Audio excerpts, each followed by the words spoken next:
Hi, everyone. This is Heena Lotus. Welcome to my podcast. I am super excited today. We are going to be interviewing Shaniyat. He is a journalist from New York, someone I really respect, someone that I've been looking forward to having on. Before we get started in the interview, I know we have a multitude of questions going over geopolitics and various different, areas in the Swana region. I just wanted you to introduce yourself to the audience, tell us a little bit about yourself, and then we can get started with the questions. Absolutely. Thank you for having me on. I'm excited to be a guest, and I know we shared a lot of different conversations about the state of the world, especially in the Swana region. So I'm excited to share and have these conversations with you. But a little bit about myself. My name is Shaniyat Turani. I'm an investigative journalist. I focus on my work on U.S. foreign policy, militarism, colonial violence, and its impact on indigenous and marginalized communities, particularly in the global south. I've done a lot of the work in West Asia, but I started out my career in Latin America looking at the asylum seeking crisis coming from Central America up to Mexico, and just looking at the migrant displacement all throughout the US.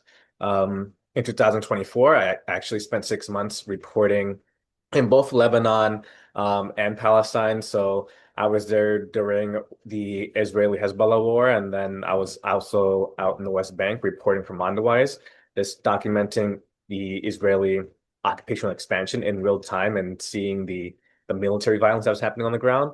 And then that work alone has led to an investigation I published in 2025 uncovering this covert U.S. weapons shipments moving through JFK Airport, which is not far from where I live, which is about 20 minutes, and it's one of the most internationally well-renowned known airport. So I found that through JFK Airport, weapons shipments were being happening coming from the airport to Israel during the genocide, the last 2 years in Gaza. And then I was just showing how the direct complicity of American infrastructure and sustaining Israel's military operations was just happening through our own neighborhoods, and not a lot of civilians know about this while they're going on their flight to the airport. So that's where I did a lot of my reporting. A little bit of my background. I'm a U.S. Marine Corps veteran. I spent 6 years as a field radio operator, and then after that, I actually ran for Congress in 2020. And so I got involved in political organizing shortly after my time in the Marines. And then just last year, I had completed my master's in international relations at NYU. I specialized in U.S. foreign policy and military arms sales, but I think I always knew I wanted to be a storyteller, and I'm someone who loves to be in community and making sure that the most marginalized communities are being able to share their story, right? And our narrative, because it kind of gets not kind of, but always tends to be diluted from the framework of Western mainstream media. So and aside from all that, being a journalist, I also played international rugby. So I actually captained for the Indian National Rugby League team, and I also competed with the U.S. Rugby League team in the World Cup qualifiers back in 2017. And I currently serve as a senior editor at the Bengal Gazette. My work has appeared in like New York Times, Vice News. I've also contributed to Mid Press News. Yeah, so I've been a little bit of everywhere. It's been a complete evolution, but yeah. That's a little bit about me. No, thank you so much. As a lot of people know, I just launched my podcast about a month or two ago, but I really wanted to hone in on, geopolitics. You were actually the first person that I wanted to interview, granted your background, your views, everything that you have going on. I think you and I definitely share a lot of the same views, but you bring a different perspective as well from the norms, like the normal MSM per se. But even when you look at independent journalism, I think there's certain individuals that take geopolitics to a different level. Their analysis is just very detailed. It's very, I guess you can say, supportive of resistance and taking into account various different factors. So I'm super humbled to have you on. You have no idea. I'm really excited for this episode, and I'm sure the audience is as well. I did want to get straight into the questions, especially since you said that you did, spend time in 2024 directly reporting from the Swana region. I wanted to actually discuss Yemen first. So, as we know, UAE and Saudi Arabia were previously allies. Now they are confronting each other on a military level in Yemen. How is this going to reshape like the proxy war dynamics within the region? Yeah. I think Yemen is really underreported. For me, it's particularly important. I have roots, my family roots from my mom's side of the family comes from Yemen. Um, so the UAE and Saudi Arabia, they both have they have a lot of their self-interest in Yemen. Long story short, Saudi Arabia, they want to really encompass all of Yemen and trying to protect their national security interests at the border. Whereas the UAE, they want the split because they want to dominate some of the key ports where there's oil and other import infrastructure that they have an interest in. So it's funny because when Saudi Arabia had started their invasion of Yemen in 2015, UAE, U.S, Israel, they were supporting the war of supporting Saudi Arabia in the war in Yemen. So, and that we saw the loss of lives of almost 400,000 people. And it created also the worst humanitarian crisis even to this day. I mean, there's extreme poverty, there's huge drought, famine. The Yemenis have suffered a lot. So And when it's I the was, poorest era, it's the poorest nation in the Arab world, which a lot yeah, of people don't discuss enough. So no, I absolutely agree with you. yeah, it's terrible, and like it hasn't stopped.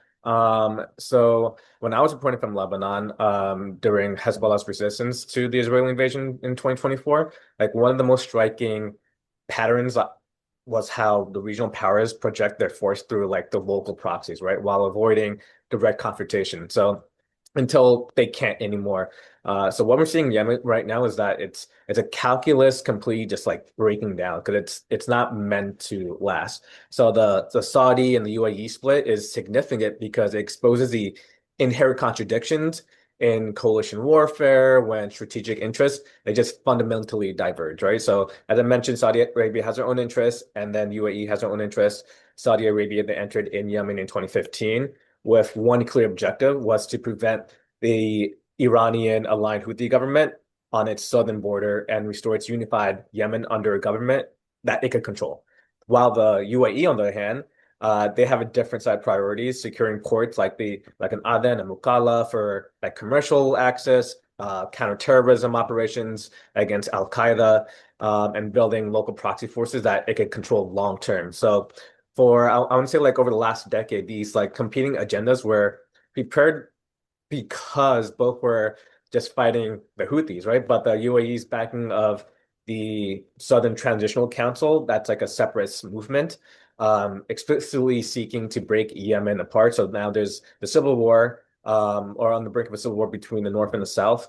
That's the UAE's objective, and they want to establish or reestablish an independent South Yemen. So South Yemen existed years prior in the 1990s. It was actually the first and only communist Arab country in the region. And the UAE had a different interest in it now, and they want to. It's in direct contradiction with what Saudi Arabia's goal is, which is of a unified, stable. It's a buffer state at its border. So when the SCC launched Operation Promising Future in December 2024, just a couple months ago, it seized the Hadramaut and Al Mahra ports, and they weren't just not only were they just like taking territory, they were actually taking control of 80%, 80% of Yemen's like oil reserves and positioning forces along this 700 kilometers of Saudi Arabia southern border. So this is an existential security threat for Riyadh and Saudi Arabia, and not just a diplomatic disagreement. It's bigger than that. So what this reshapes is like this entire logic of a proxy war. Yemen is in a three-way competition. So you have the Houthis controlling the northwest, that includes Sana'a, the capital, and then you have the Saudi-backed Presidential Leadership Council, which controls the fragmented territories in the center and it claims Adan. And then you have the UAE backed forces that, what remains of the STC after Saudi Arabia strikes over the last few years, over the last decade. And then all of it's a control strategic or in southern eastern parts of the area that they have. So this fragmentation actually serves in Iran's interest perfectly because the more divided Yemen like anti-Houthi forces are, the stronger the Houthis' position becomes. So um, that's where we are with the region itself. And then we also have broader regional implication of this, which is when your allies start bombing each other, right? You have the Saudi-backed forces, you have the UAE-backed forces. When they start striking each other, like bombing each other, their weapon shipments, and conducting airstrikes on each other's proxies, like you've completely lost the plot. Like you lost the strategic coherence of all of this. So it isn't even about Yemen anymore. It's about whether the Gulf Arab states can maintain a unified front against Iran, which is who they oppose, or whether their competing imperial ambitions will actually fracture them into smaller, weaker actors that Iran can eventually play off against each other. So that's just a little bit of a little bit of context of where both the UAE and Saudi Arabia play into this, and then also Iran. So I hope that makes sense. No, it does. And actually, since we were discussing the STC, I wanted you to kind of go into a little bit more detail in regards to how resource control as well as separatist movements intersect in Yemen's like fragmented conflict. Yeah. So like the dynamics, so like for example, like I'm gonna use my reporting that I did in Lebanon. For example, like my field reporting in both like Lebanon and Palestine, like the dynamics I witnessed there is like it combined with my investigative work that and my work on US arms flows and my focus on resource extraction and war zones. It gives me a framework for understanding like what's happening in Yemen.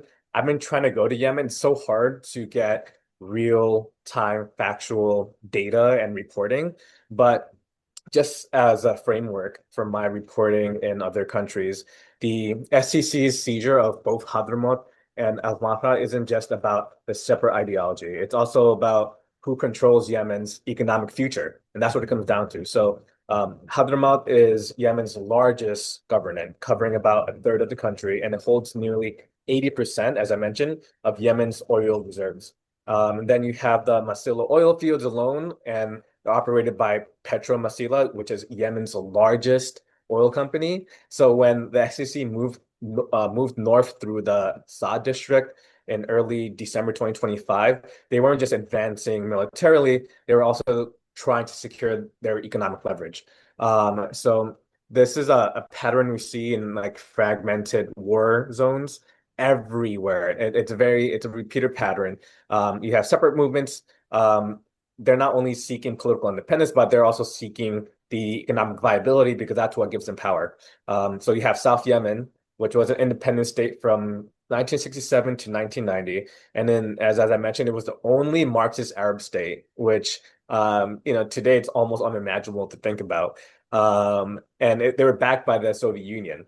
So yeah, so they have a deep history with Soviet Union, and when it unified with North in 1990, with North Yemen 1990, many Southerners from South Yemen, they felt economically marginalized by Sana'a, the capital. So discovery and development of oil resources in the South, they exacerbated the grievances of it all, and the Southerners saw their resources being extracted to fund a Northern dominated government.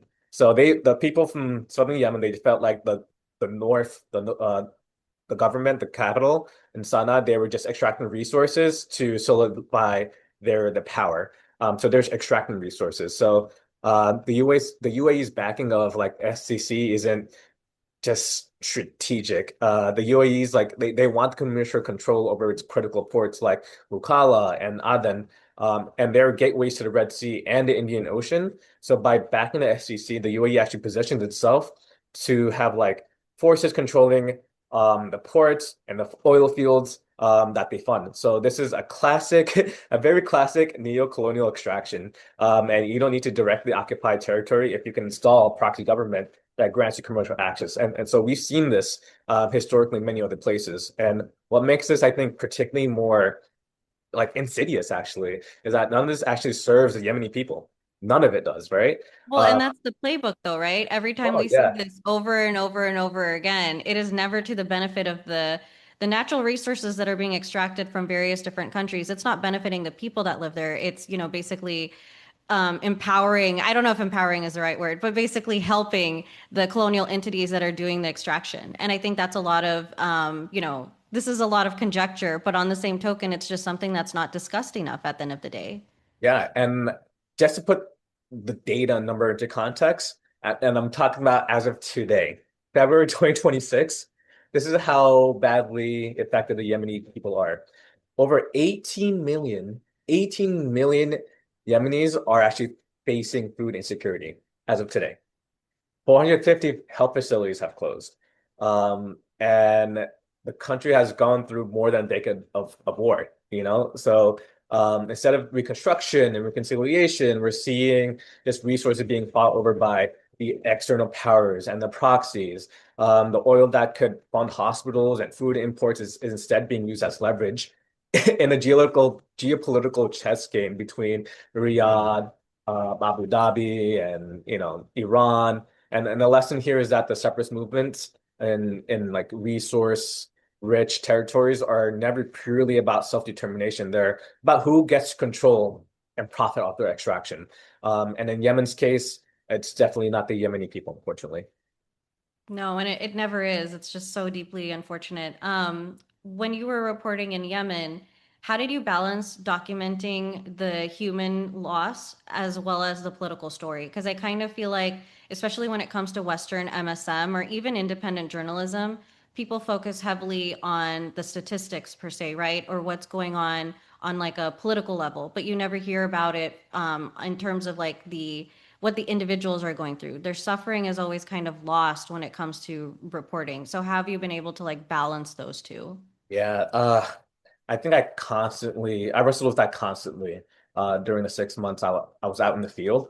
So like even when I was in Lebanon, for example, during the war there, and in the West Bank actually too, like documenting the real time of Israel military violence, like the temptation is to always focus on the immediate, the visceral human suffering because it's right in front of you, right? Like it's undeniable, we can't ignore it.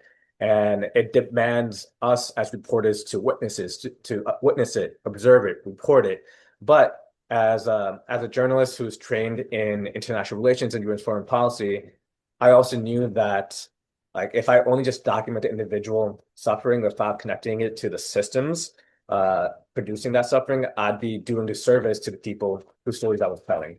Um, and that was something like even the people on the ground, both in Lebanon and Palestine, were telling me like it's bigger than they understood. Like it's bigger than the individual because they saw the connection of like these outer exterior forces that were playing into this suffering. So when you look at the humanitarian crisis in Yemen, right? Like the 18 million people facing food insecurity, the health facilities being closed, it's not a natural disaster. It's a direct result of policy choices that both the Saudi-led naval blockade, right, that prevents fuel, It's a medicine. man-made famine at the end of the Yeah, day. Yeah, it's something that is in our control. It's not like something that was a byproduct of circumstances. exactly, exactly. And the U.S. Um, they didn't do anything about it, right? So like they're preventing fuel, food, medicine, right? People who are sick. But America is the good guys, right? They're all about the human rights, like, I right?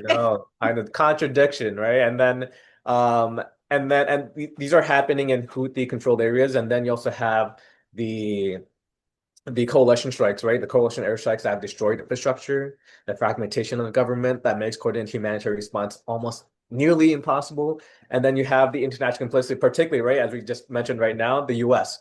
So the US weapons, US weapon cells, it's the logistical support. It enables all of this devastation to continue. So for example, when I uncovered the story about the U.S. weapon shipments moving through JFK to Israel during the Gaza genocide. Like what struck me wasn't just like this technical violation of arm export laws, but it was like this recognition that every bomb Israel dropped on Gaza was facilitated by American infrastructure, American logistics, and the political power that exists here. Um, and it's all for political cover. So the same pattern that applies to Yemen, U.S. made precision like guided munitions sold to Saudi Arabia and the UAE were used in the airstrikes that killed over 19,000 civilians. So this is not an accident. It's not a coincidence. This is all U.S. policy. Um, and then when I like try to balance, like I think what strikes me is like we need to lead this with human story because that's what breaks through people's defenses, right? So when we do that, we're actually able to make people care. Um, No, and not to interrupt you, but I wanted to actually bring something up. We've been hearing about Palestine, Gaza specifically, for years and years, right? There's been conflicts over the years. We know that there's been a genocide going on. It only became accelerated after, October 2023. A lot of people don't realize that.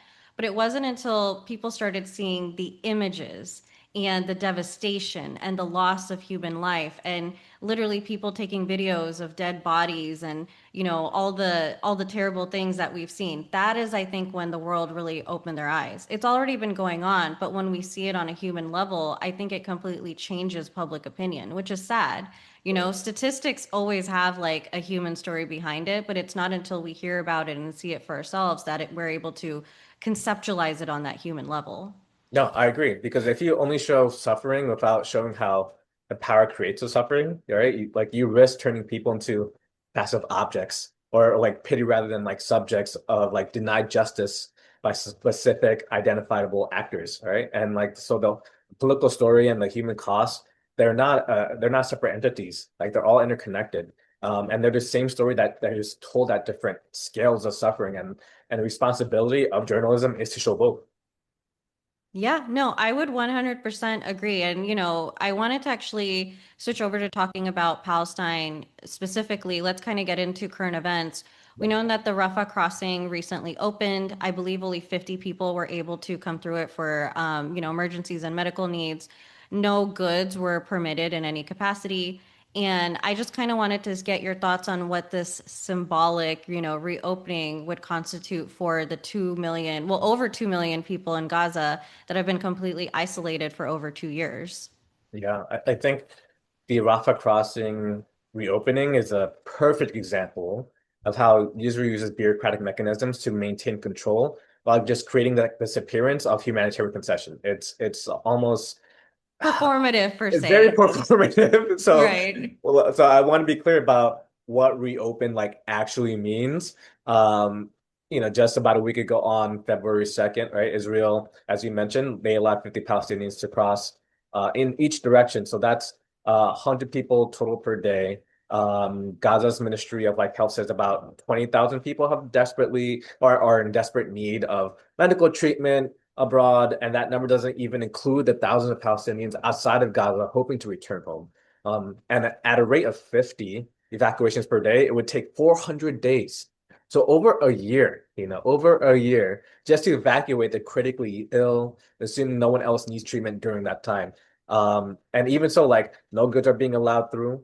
So that means no reconstruction materials, no And commercial we have to remember import. a lot of the food, because remember, there's a lot of food and whatnot, medical supplies that were coming in. Most of that is expired. They found bugs in it. It was molding. So whatever goods that are already there are not Yeah, even, consumable or edible for the most part. exactly, exactly. And so when we look back at when the crossing, right, when the crossing was seized, and I think 2024 was like spring of 2024, it was like under the pretext of combating, right? They told us, they told viewers and international world that it was to combat arms smuggling. And it's been largely closed ever since, except for brief openings during the early 2025 ceasefire. And what the symbolic reopening means for Gaza's 2+ million residents is it's continued suffocation. Rafah was Gaza's only crossing, not shared with Israel. It's the gateway to Egypt, by extension, the world. So its closure has been a form of collective punishment, trapping people in devastated areas with no ability to leave Would you for consider it a war crime per se? Yes, 1,000%. 1,000%. They've they've shown no sign of like there's you can't entrap so many thousands and millions of people with no exit. And this is also to Egypt's complicity, right? It is the failure of the international world. But when you are entrapping people into one area with no needing to escape, escaping their own homes, which is the graver part of all this, is that they're being trapped inside their own home and then bombs are being dropped on top of them. To me, that is as clear as day as a war crime. It is. And I think whenever they do these performative things per se, so it can make it into MSM and the Western world, where they're like, well, we opened the Rafah Crossing or we brought in aid, that was expired. They're obviously not going to share that part. It kind of shows that they are making good on their promises or they're not these terrible bullies that are basically committing, a genocide. But it's all performative. I think it's all PR. And I don't think that's discussed enough when it comes to journalism. Yes, people will report on what happened, but they're not reporting on what it represents and why it's being done. So I'm glad that you were able to, get into that. I do have another question for you. So we obviously know that Trump has a reconstruction plan. They are going to allocate, I believe, if I'm not mistaken, less housing space for Gazans than before the war. Who does that benefit? Why don't we go into that first? And why do you think it's happening to the magnitude that it is? Yeah, I think just getting into the context of I guess you could say Jared Kushner's right new Gaza plan. Right. It's a it's a plan that it's a master class. It's a master class in colonial displacement disguised in this facade of economic development. It's what they're telling us, economic development. They want to turn Gaza into beach resorts. And we've seen, I'm not sure if you ever, I'm not sure if you recall, but like I remember early on in genocide, um, like I boycotted Hulu because there was a commercial by Israel depicting Gaza beaches, turning them into resorts. Oh, and was it the one where it was like Trump and everyone was like on the beach? Yeah. And yeah, that was terrible. And it's shocking that they were blatantly showing the world what they're going to do, and everyone just kind of continued, you know what I mean, allying with the US or allying with Israel when they were blatantly showing how inhumane and disgusting it was. Yeah.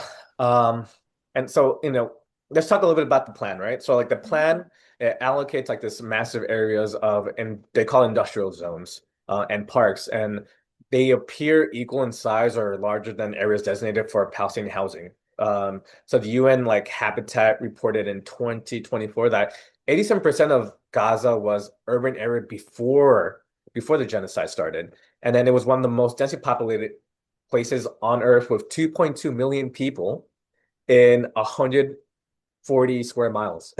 So Kushner's plan envisions like four district like residential areas with significantly less space for housing than existed before, which means that is going to be designated for a smaller population where where do the rest of the Palestinians go? And that's the unspoken part about the plan is we're probably going to see an increase of refugees, an increase of displacement of Palestinians who won't be able to find housing in such a densely populated area already. And that's gonna it's like gentrification here, right? Like we talk, I think that's one way to try to help American audience understand. It's like this is a gentrification project, but on a scale of a genocide development plan.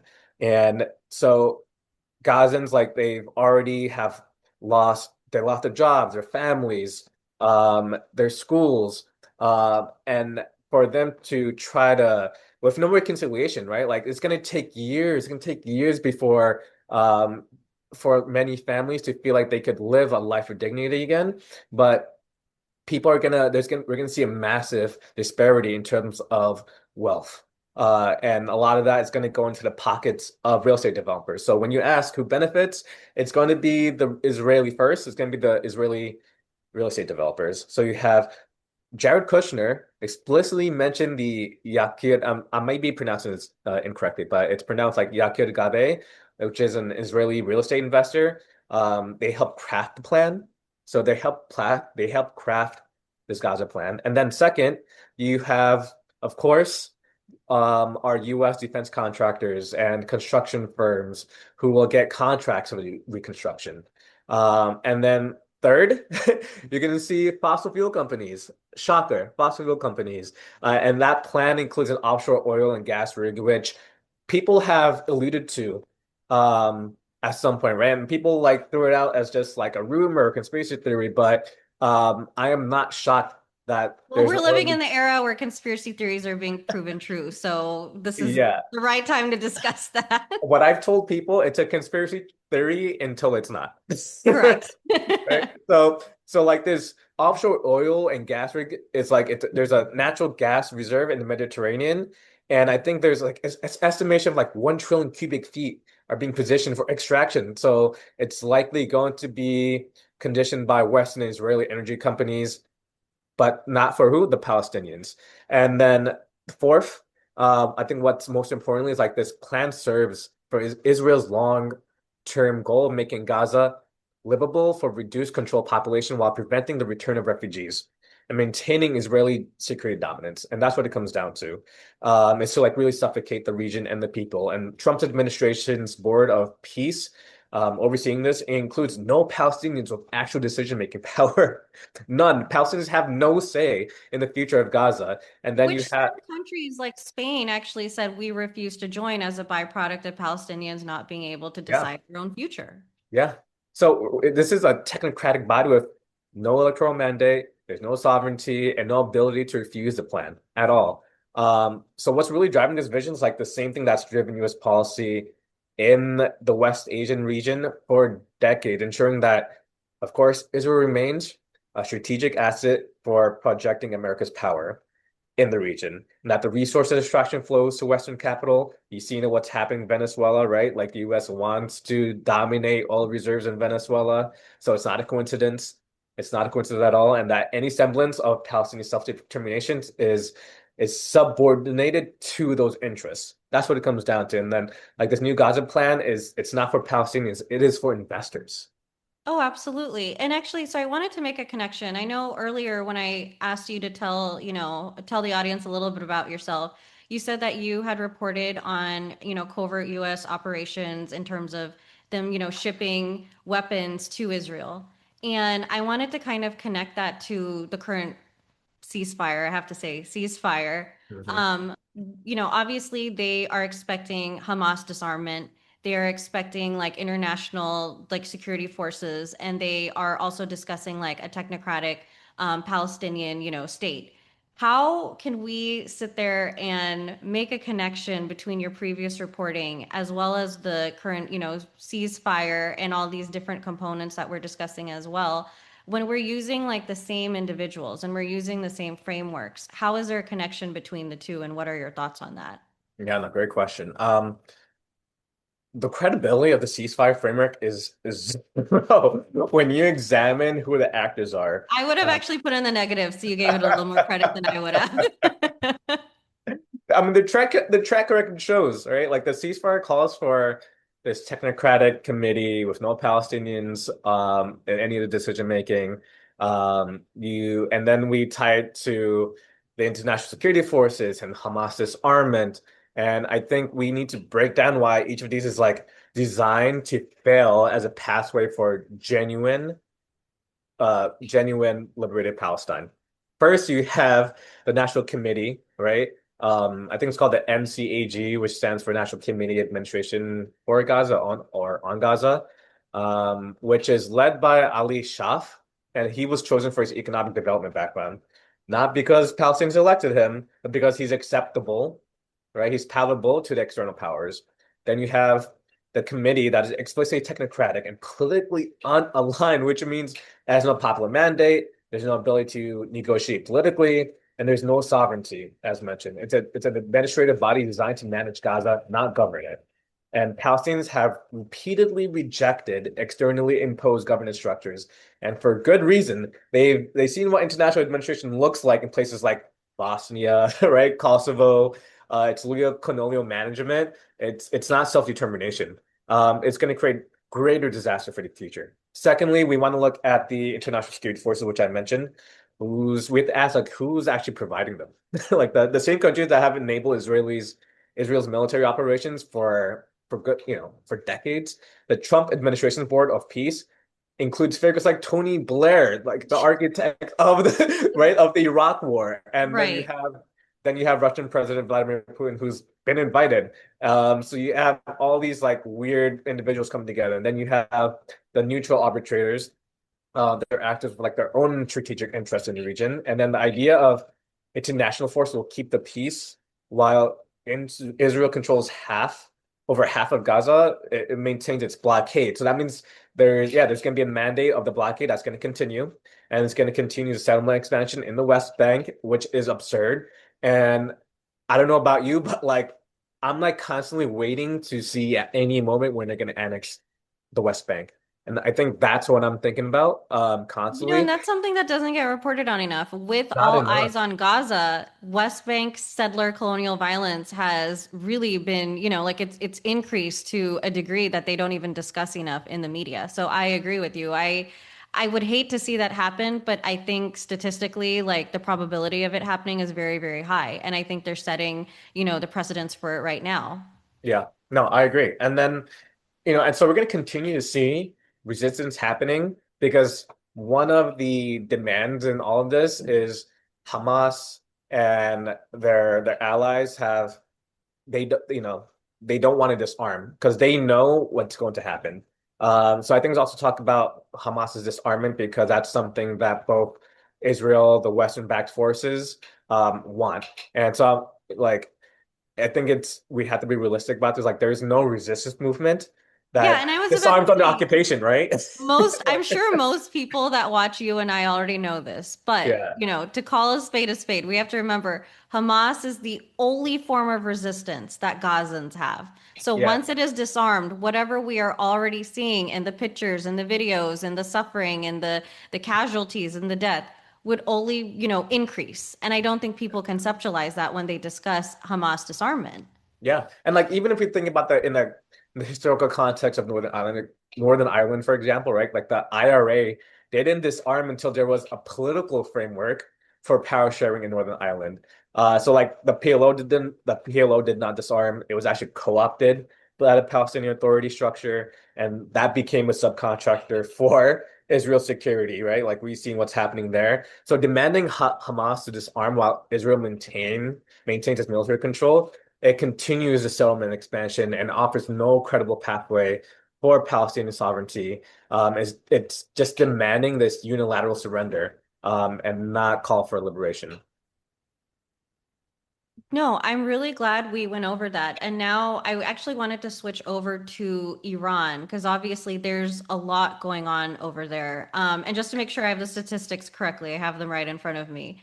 So we saw that there was by the way, a Western orchestrated economic collapse of Iran. I did want to go ahead and let the audience know that. It was orchestrated by the Western world. This has already been, corroborated and admitted by the Western world as well. So let's get that on record. Now, that all being prefaced, we saw that as a byproduct of that, there's protests all over Iran. It, kind of turned into greater like political unrest over that entire region. Mhm. And the problem that we're running into is there's this huge disparity when it comes to statistics. So, from my understanding, Iranian state media is claiming that the death toll over there is 3,117, at least at the time of this recording. When you're looking at, and I mean, this goes beyond even Western MSM, you see political influencers, you see people in the West, you see people in MSM, you even see independent, independent journalism claiming that the death toll is anywhere from 20,000 to 40,000. It may be even higher now. Based on that disparity, what do you think is exactly going on? And from your, reporting, from your experience, things that you've studied, things that you've researched, how do you explain that disparity and how do we get to the bottom of the truth? Yeah, I think that's like one of the one of the most important questions you could actually ask. And Uh, you know what's interesting? No one is asking it, but we are on Heena Lotus Media, so there's that. I'm glad you asked because it actually cuts to the heart of how information warfare works in wars involving U.S. adversaries, which Well, no, doesn't get and discussed enough. it's important because, and I'm Yeah. sure you get this too. There's a multitude of people that come to me and they're like, Hina, you follow geopolitics as like a hawk, essentially, like obsessively. I'm seeing the statistics at 20,000, 30,000, 40,000. Iran needs a regime change, X, Y, and Z. And it's so tough to explain to people that these statistics are a form of warfare and it's an extension of US foreign policy, which is where I think you're going to be going with this. Yeah, no, exactly. And we'll get deeper into that.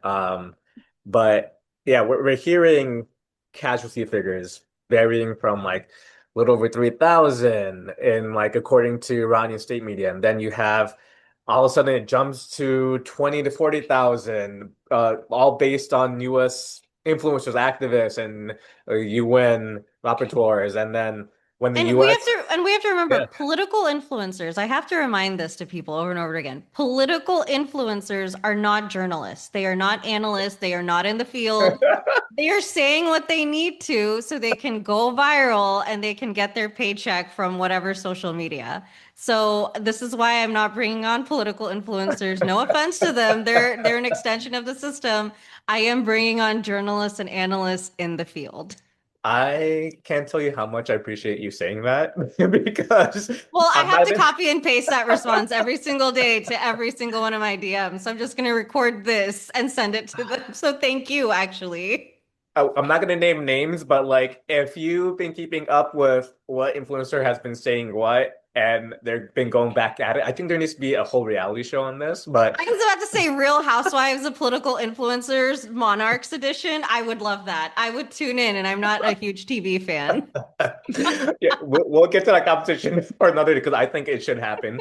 But we're seeing, right, like this information warfare is having a direct influence as to how we digest numbers and data and information, while the U.S. and Israel have openly admitted to their efforts to destabilizing Iran. So we're not dealing with an information problem. What we're dealing with information war. So every part there's an incentive, right, to shape the narrative. From Iran's perspective, right, they want to make sure that they are propagating this narrative that resists the U.S. and Israel's information, which is U.S. and Israel. They want to maximize their claims of atrocities to justify any intervention and for regime change. Well, Uh, and I wanted to add on to this before you continue, not to yeah, like interrupt you by any means. We also have to remember that not just statistics, but even media is orchestrated, right? Because in the media, well, not on Heena Lotus media, but in Western MSM, we're consistently hearing about all these protests that are, pro-regime change. But what they're not showing you is the multitude of protests going on, that we've heard, from analysts and journalists living in Iran, Shiraz, Tehran, whatever the case may be, stating that there's hundreds, thousands of people saying that they do not want a regime change and they support the government of Iran. And that's something that we never quite hear about. no, exactly. And I think in in in any in any country, right, in any state, at the end of the day, it's really up to the people and how they want to be governed. And And I think that's what democracy is. I think this is what exactly. people are forgetting. Like democracy is not what the Western world, who has incentives in regime changes to dictate. Democracy is it's for the people by the people. So if a population in a certain country democratically says we do not want this leader anymore, we want X, Y, and Z, and they have some sort of grassroots internal movement without any outside players that are advocating for a new government, I fully support that. But Yeah, this is not an example of that in any capacity. not at all. And I think that for many for many viewers of many people who are maybe just learning about Iran, and I think there is also responsibility to those who like my father's side of the family are I have Iranian roots. Like I think there's a great responsibility on people like us to like really convey the history of the blockade and sanctions that have been placed on Iran since the Islamic Revolution in 79, right? And like it's always been about the US trying to dominate Iran's existence in the region because it's a direct threat to the U.S. Hegemony, where they have Israel trying to create their expansion plan and have full destabilization in the area. So um, we need to put everything into context, and we need to acknowledge like there's always gonna be limitations, right? Like Iran, Well, this is why, sorry, I yeah. keep interrupting No, you. I'm so go ahead. No, sorry. it's No, fine. I Go was ahead. I was gonna say this is why geopolitics is so important. A lot of people ask me why I'm so obsessed with it and why I wanted to hone in on that with my specific podcast. It's because whenever we consume the news and we read about different conflicts, protests, sanctions, a lot of people look at it on a micro level. Well, how is it, affecting domestic policy, or how is it affecting the people, or what's going on with the government in a specific country? But we Yeah, have to realize with this specific region, any form of resistance that you see to US imperialism, and not just US imperialism, but even internalized imperialism to, let's say, Saudi Arabia or the UAE interests, a lot of that resistance is coming, the nucleus of it is coming from Iran. So if Iran yeah, is destabilized, we have to remember it's not going to just affect the people over there, but it's going to affect the people in Yemen. It's going to affect the people in Lebanon. It's going to affect the people in Gaza. And so I think it's almost intellectually, well, you know what? It's not almost. It is intellectually dishonest to say that you are pro-Palestinian when Hamas, right, the resistance group over there, has openly acknowledged and thanked the government of Iran for, doing everything that they have in their financial and, weapon support in allowing Hamas to function as a resistance to Israel. If Hamas is thanking Iran and all these other countries are also relying on Iran for, putting up that front, putting up that resistance, to now say that you support regime change strictly for women's rights, which I think is something that's being orchestrated by the US, right? It's always selective cherry picking human rights. That's a totally different conversation. But yeah, if you're advocating for human rights or women's rights or whatever the case may be in Iran for, a population that may not even want it, now this is going to affect the infrastructure of the greater, like, geopolitical world. And people don't realize that. I think when you are pro regime change, you're not no longer advocating for Yemen. You're no longer advocating for Gaza. You're no longer advocating for people being marginalized by US imperialism. yeah. I agree. And then I think us also boils down to that one question: who benefits from all this, right? Yes. Like, like the U.S. and Israel have a clear strategic interest in inflating casualty figures to justify any intervention. Then the sanctions they escalate, and then there's going to be claims for support for regime change, right? So, um, yeah, so I think with like activists like who oppose to the regime have an interest in documenting those atrocities, but they may even just like amplify claims without even like rigorous verification. Like so we have to ask like what is like the process of like documenting the numbers or like what's their methodology in collecting testimonies. And having Uh 500,000 followers is not methodology. Like, I it think makes people need no to sense. realize that. Like, you can have like no followers or whatever the case may be, or not have as big of an influence or platform, but still be doing the research, have the knowledge, be in academia, be, a journalist, an analyst, whatever the case may be. A lot of people that are reporting these figures are copying and pasting it from another video they saw from TikTok, which, by the way, is just Israeli spyware. Yeah. And I think what all of that is really telling us is everyone is operating within a framework of incentive that shapes what they highlight and what they want to downplay. Yes, I would absolutely agree with that. No, it's definitely it's people say it's complex and it actually angers me because I'm like, this is not complex. This is very black and white. It's no different than, a few years ago when people would say, I don't want to discuss like Israel and Palestine. It's a really complex issue. No, no, it's not. It's very black and white. I think Iran is actually very similar, but people are falling for the same propaganda that they have for years and years and years. And that's what led us into Iraq. That's what led us into the whole situation with Gaza. And this is what I hope doesn't lead us into the situation with Iran. Um, Kind of also honing in on other like current events. And it's volatile, it changes every single day. You and I were just discussing this. Obviously, the Trump administration has surrounded Iran with a multitude of aircrafts, but on the same token, They keep, repeating that they are in talks of negotiating a deal so they don't have to strike. Obviously, it's been going back and forth. What are your thoughts on the situation, and what do you think this, means for like the future? Yeah. I think if we learned anything is that Trump has no interest in really having good faith negotiations with anyone unless he comes out of it as the winner, right? So, um, and I think the Iranian, from what I'm reading in the I mean, this reports, is like the guy who had Soleimani killed. Why don't we just start with that? right, exactly. So it's like it's not a shocker Which that was in 2019, if I'm not 19. mistaken. Somewhere Yeah. there, yeah. So, I mean, the Iranians have every right to not trust the Americans, particularly Trump. And uh, this is all about how this is coercion happening. And I think it's all being dressed up in the language of negotiation, right? So when Trump says like Iran is in serious talks with us, for example, while maintaining its positioning aircraft carriers in an Indian Ocean, then deploying fighter jets with like striking distance of Iran and publicly threatening that bad things will happen if no deals reach. That is not diplomacy. That is that is gunboat That's diplomacy. that's bullying. I mean, It not is. just that. We have to remember, and I wasn't a fan of JCPOA by any means, but I Yeah. do have to bring it up in the context of what we're discussing.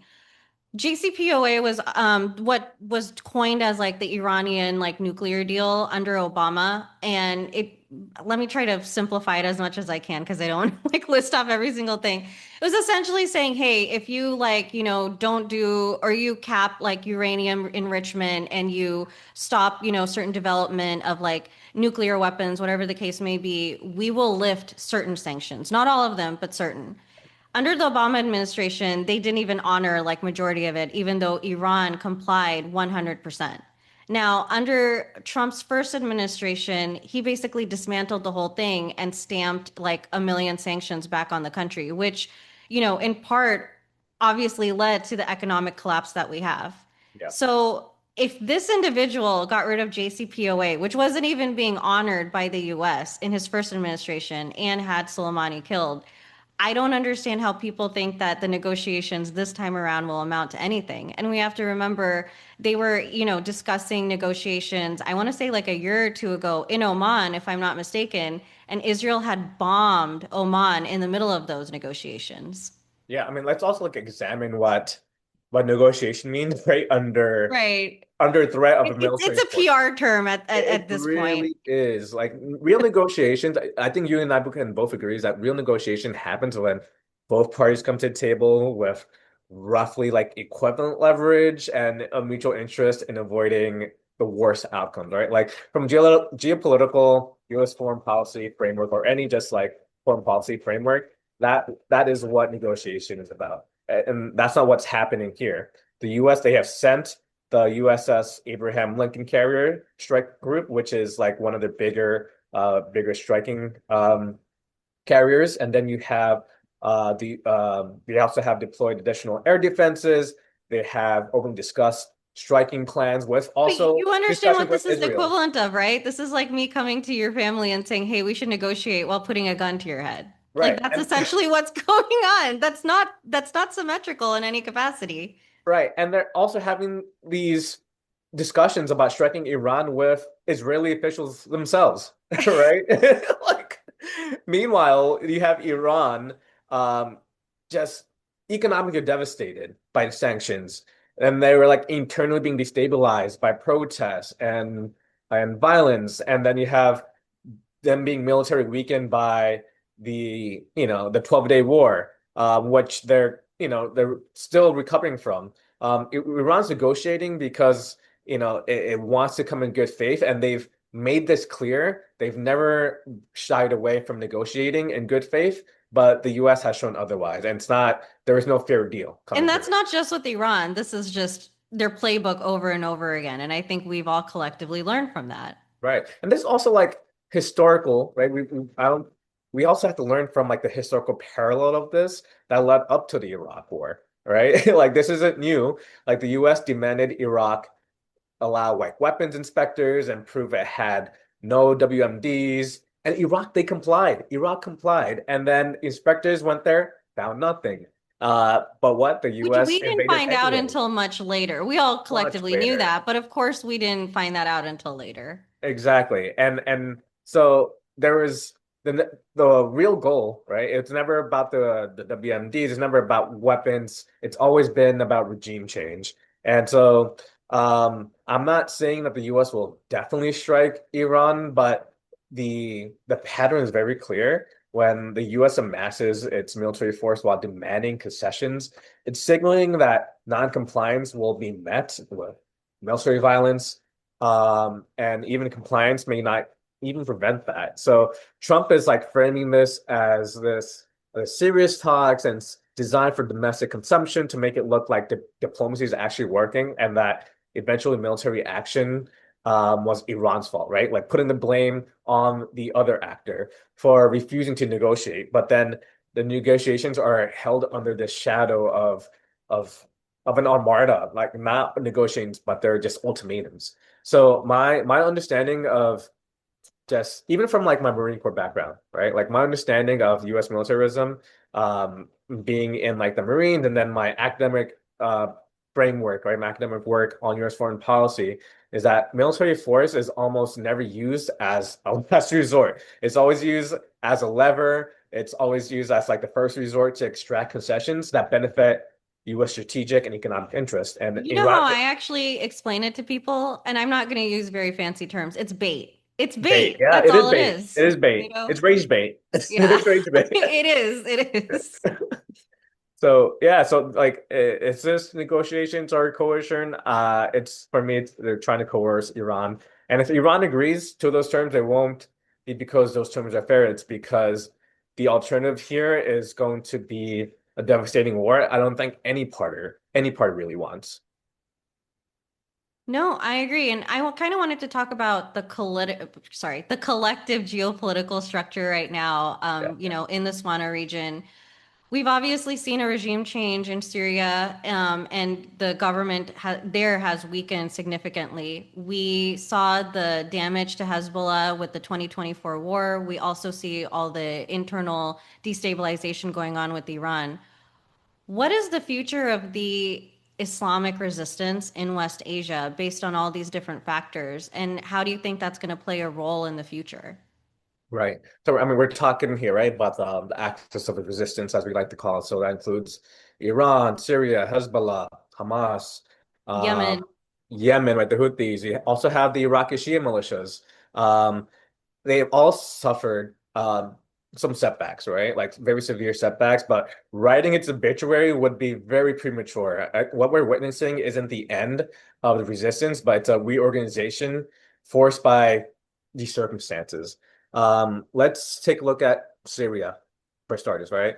While not, it's been No one wants to significant. touch Syria, so we're being really brave right now. Yeah, we are. It's very sensitive. I get it. But it's been significantly weakened, right? And it's been for so long dependent on Russian and Iranian support. But Hezbollah, they suffered some major losses, right, in 2024, including leadership, right? Seeing the assassination of Hassan Nasrallah, which I remember being there for it. Like I remember I was in Beirut, and when the news was announced, I just felt this this punch to the gut was in the air, and everyone around me felt it. So it was a deep loss for a lot of the people there, and then also seeing like the destruction of missile stockpiles, right? Like the Hezbollah's weapon stockpiles. Then you have Hamas um, being being hurt by Israel's uh, genocide in Gaza, and it's proven more resilient than I think Israel actually expected. Even with all the bombing that they did and all the killings that they've amassed, the resistance hasn't gone away. And Iran itself is internally destabilized by the economy, right? The economic collapse, protests. It's under like direct military threat from both U.S. and Israel. But here's what Israel and the U.S. like and their allies keep getting wrong, like time and time again. And this doesn't only apply to the acts of resistance, but just resistance anywhere. Is that movements, they don't collapse because you kill their leaders or destroy the infrastructure. They're not corporations or centralized hierarchies. That's not how it works. They're decentralized networks embedded in communities, right, that have legitimate grievances with occupation, economic exploitation, sectarian marginalization, imperial violence. And as long as those grievances exist, resistance will generate. So when we look at And Hezbollah, discussing domestic policy, who discussed this heavily? Fred Hampton. Fred Hamp, yes, yes, Yes. perfect example, perfect example. Um, yeah, I mean, this applies everywhere, and when you look at Hezbollah, like Israel, as I mentioned, they killed Hassan Nasrallah, right? And Hezbollah's secretary, like he was Hezbollah's Secretary General since 1992, when I was born. Right? Wow. I'm 30, I'm about to be 34 in a couple months, but since he's been the head of Hezbollah since 1992. And then did Hezbollah dissolve after the assassination? No, it reorganized. It's still fighting back against Israel's occupation in Lebanon. Like we've seen how I think over 500 times at this point, Israel has broken the ceasefire negotiation in Lebanon.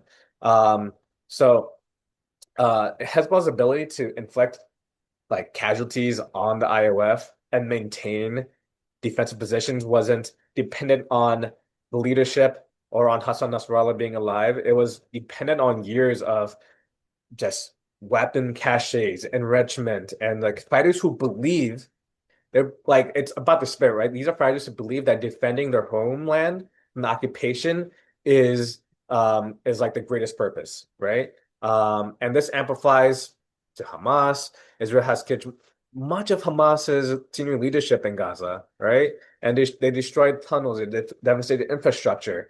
But Hamas, they're still launching attacks against the IOF and the proxies, right? Still, and they're still holding, I guess some remains of like weapon infrastructure. They're still commanding like royalties from the people, and not because, I think we also want to make sure that we're framing this as that Palestinians, like any group of people, we're not just this one group of people who share one ideology, right? But It's um, never a monolith. We always have to we're remember that. not a monolith, right? No one's a monolith, but because Hamas is like the one of the few forces that actually care about the Palestinians and fighting back against Israeli occupation.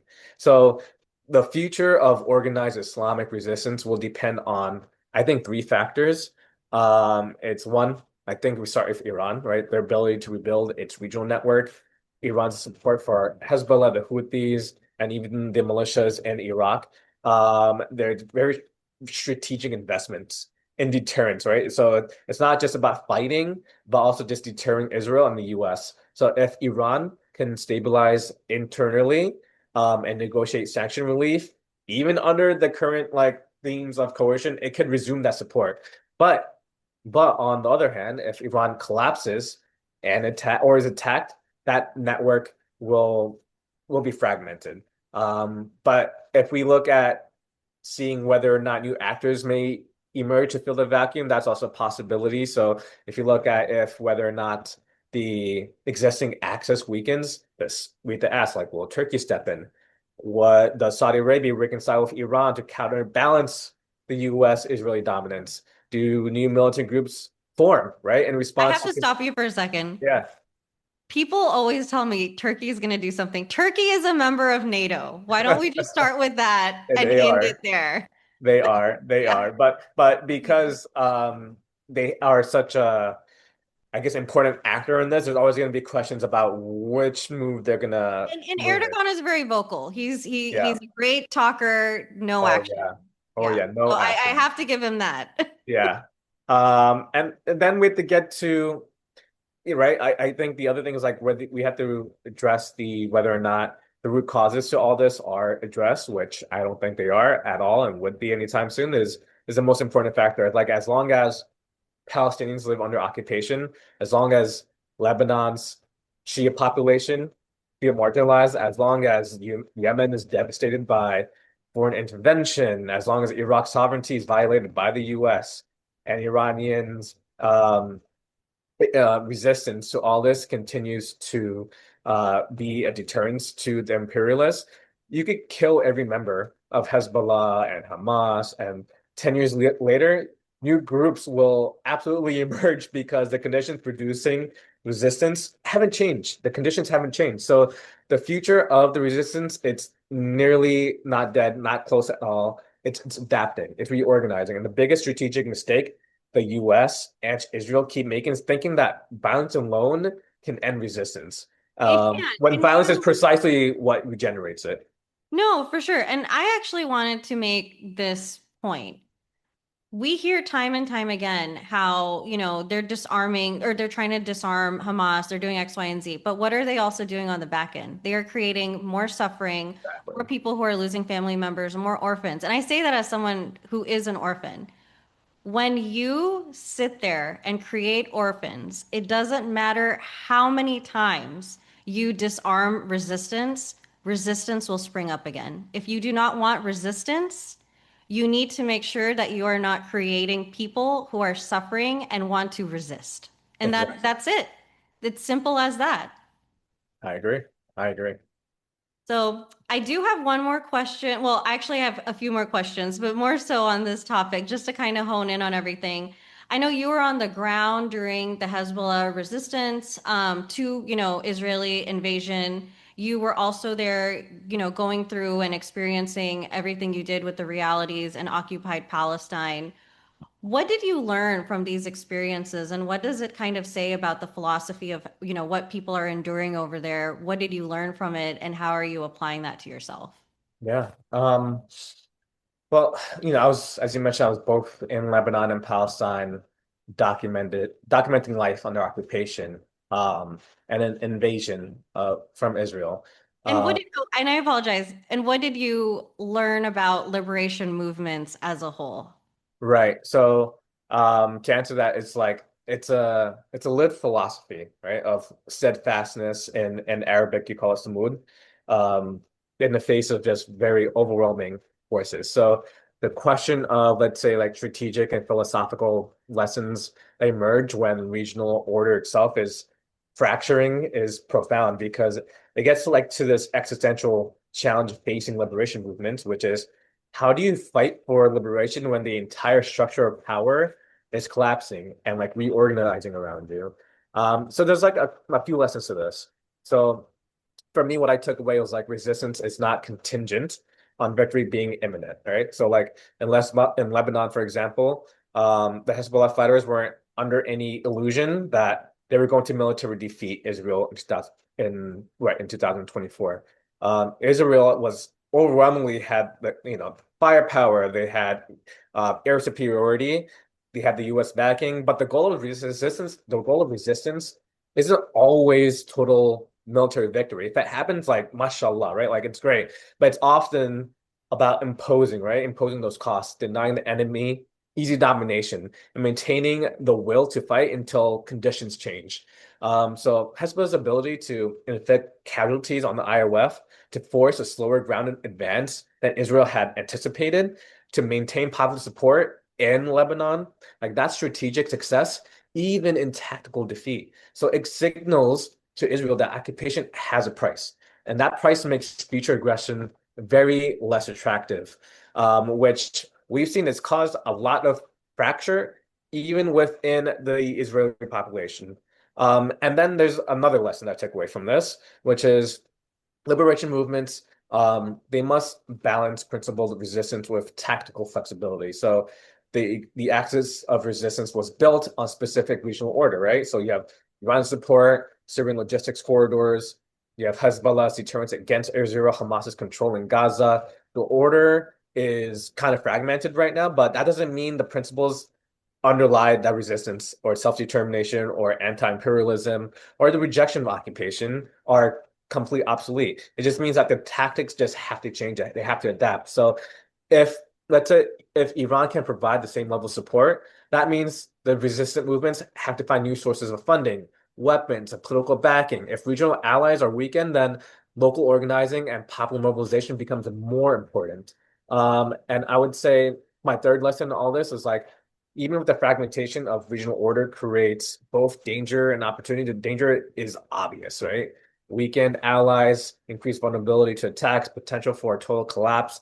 But the opportunity is fracturing order and creates space for new alliances, new strategies, and new actors. So if the old axis is centered on Iran is weakening, maybe new configurations emerge. Maybe Palestinian factions linking more directly with regional popular movements, decentralized resistance networks that are harder for Israel and the US to decapitate, alliances between Sunni and Shia groups that transcend the sectarian divide Iran and Saudi Arabia have weaponized. Like that's a possibility. And the ultimate strength of resistance, it's not military, it's ideology, it's moral, it's also Islam. And so when I was in the West Bank documenting Israelis' military violence and settlement expansion, what struck me wasn't the Palestinians' military capacity, which is, small, but it's a the refusal to like disappear, right? So every act of staying on the land, teaching children their history, like that's a form of resistance. Praying, praying under like the dark, starry nights during the month of Ramadan as drones are flying over our heads, that is resistance. So it's not spectacular, it's not militant, but it's existential. And because of what the occupation depend on is on Palestinians giving up and leaving, every day they don't, it's a form of victory. So that's my takeaway from all of this. No, for sure. And not to get like overly religious or anything of that nature, but I think when we're discussing occupation, we're discussing colonial entities, we're discussing genocide, we're discussing the people who commit genocide, I think they're basically coming from the realm of dunya. It's just physical and it's nothing else. Resistance isn't just physical for the people resisting, especially in this part of the world. It is also deeply emotional and it's very spiritual. And I think because it has so many different components, no matter how many times you try to fragment it, no matter how many times you try to destroy it, it will always live on. It always creates this legacy. Because Yeah, once something is spiritual and it's deeper than just the physical realm of like dunya, right, per se, and right. there's deen involved, I think you're functioning on a completely different level and you're living literally in a different realm. So Exactly. beautiful conversation. I have to get my phone for this because you and I both have a lot of mutual fans, which makes sense since we seem to have a lot in common in ideology. But I had asked on my social media, I had asked if people had questions for you. And there's one that really stood out for me. So I'm going to go ahead and read it. It's from one of your really big fans and mine as well. I see you and the works you've done as a journalist in reporting on Israel's oppression of the Palestinians, as well as the system's complicity in this genocide, and even going to Palestine at the height of the genocide. From where do you derive all your strength and courage while going at the heart of this genocide and exposing the Zionist crimes against humanity? I love that question. I think that's what really inspired me to like really sit back and think about what my ancestors would have done, right? Um, 5 months into the genocide, for me personally, like growing up in Islamic house, and I wasn't always religious, but growing up in the Islamic household, I was taught three things, right?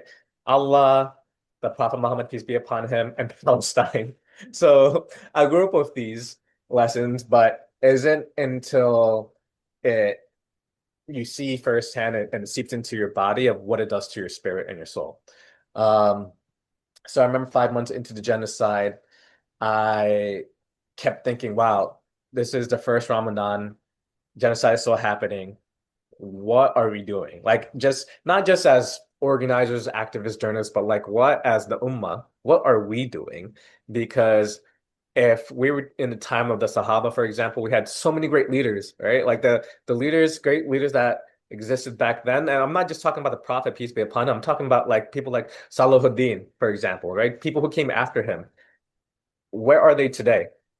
Today we have the Saudi prince, right? Omar, like bin Salman, like these are people who are like selling out our people. Right. And so I think about, and maybe we could talk about like the Mehdi one day, like whatever. But in this current I mean, context, you're like, definitely coming back. Like we've already agreed on this. right, for sure. But like in the current context of like our like as the people today witnessing. a genocide happening to our brothers and sisters in Gaza and other places of the world, um, what can we do? So um, when I remember, I was like, I'm just gonna go. Like I just felt like as a reporter, I had to, and maybe that's just me being How uh, long had you been reporting at the time when you decided to go? fairly new. Um, I was still in grad school, so I was like fairly Wow. new. Not even a full year into like reporting. I was taking journalism courses at NYU while doing international relations. Um, so I'm like, I just have to go. Something just called to me to go because I felt like my ancestors would have just done it. Um, so I guess what keeps me going is just um the the brotherhood, right? The brotherhood that I find with the Palestinians there. Because when I went there, they have never seen another Muslim like going to the West Bank, right? Like to them, it was almost unthinkable because what they were used to were Americans, like white Americans, white Europeans who were coming in there to be allies, right? Or like be saviors, I guess you could say. But I went in there with a different framework of really just trying to have relations with them, right? Extending an open arm and being in resistance with them. Um, and one thing they told me is like, no, like what they told me was my responsibility to them was to share the stories, um, and get it to the American audience who may not have the access to maybe their stories in a way that is constantly being suppressed in Western mainstream media.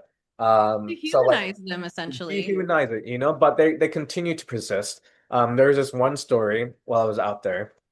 Um, there's this Palestinian elderly man. He was the only one left in the village. Everyone else around him had been displaced. They've been pushed out by the Israeli forces, but he refused to leave. Um, and so he's surrounded by settlers and the military, Israeli military, but he refused to leave. Um, and I went to go interview him. And the military forces came to I guess they just came to just mess with him. So I intervened. I ended up getting arrested, and thrown into Israel military jail for they were trying to charge me for military exercise interference or something like that.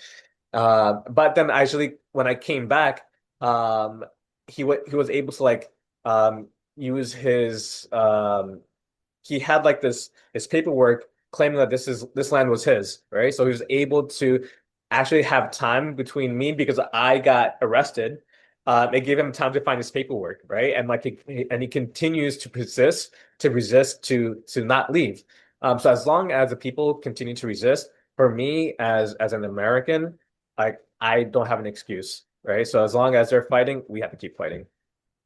No, I agree. And this brings me to my next question. I like asking this to all my guests, especially you. We've had such a good conversation. I wish we could, keep going. But granted everything we've discussed, the good, the bad, the political side, the spiritual side, what are your closing thoughts for the audience? Is there anything that you want to leave them with? Because I don't want people to just read about geopolitics and kind of take it at face value. I think, especially for individuals and journalists like us, it's a much deeper topic, you Yeah. know? So, what closing thoughts do you have for people who may be watching?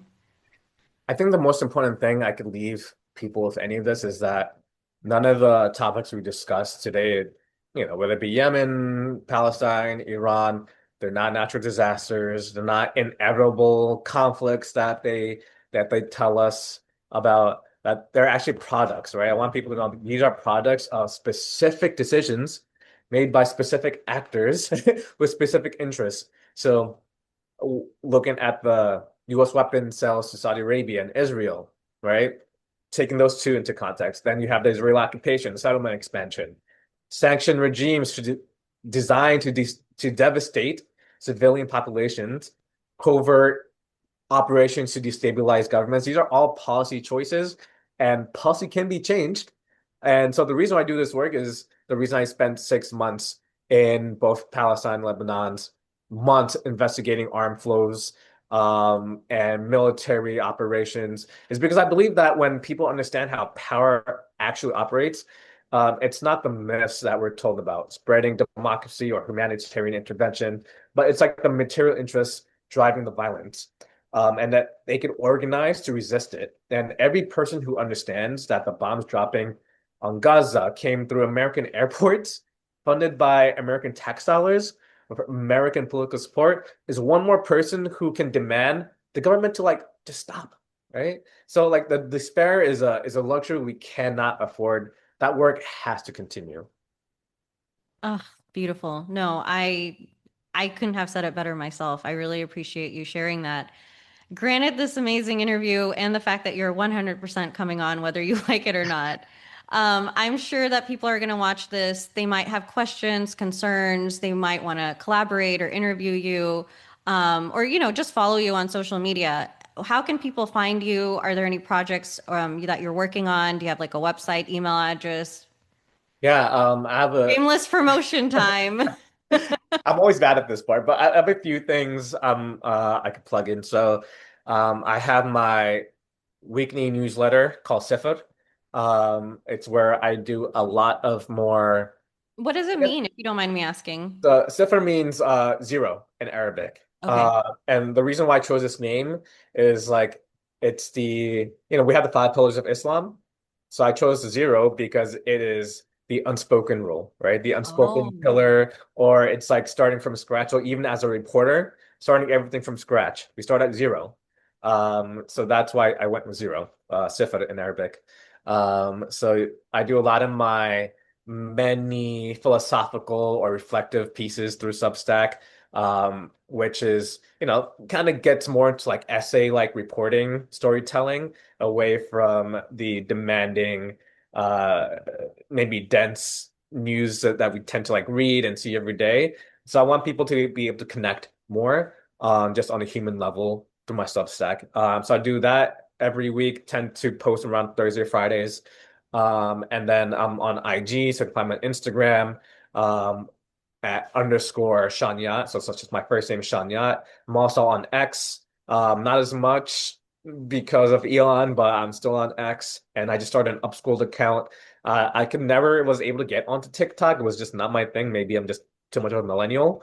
But I think Upscroll I'll try to use more. Yes. And I love Upscrolled. I feel like, you post something on X and no one cares, and then you post something on Upscrolled and it suddenly goes viral. We're all going viral because we're not being suppressed.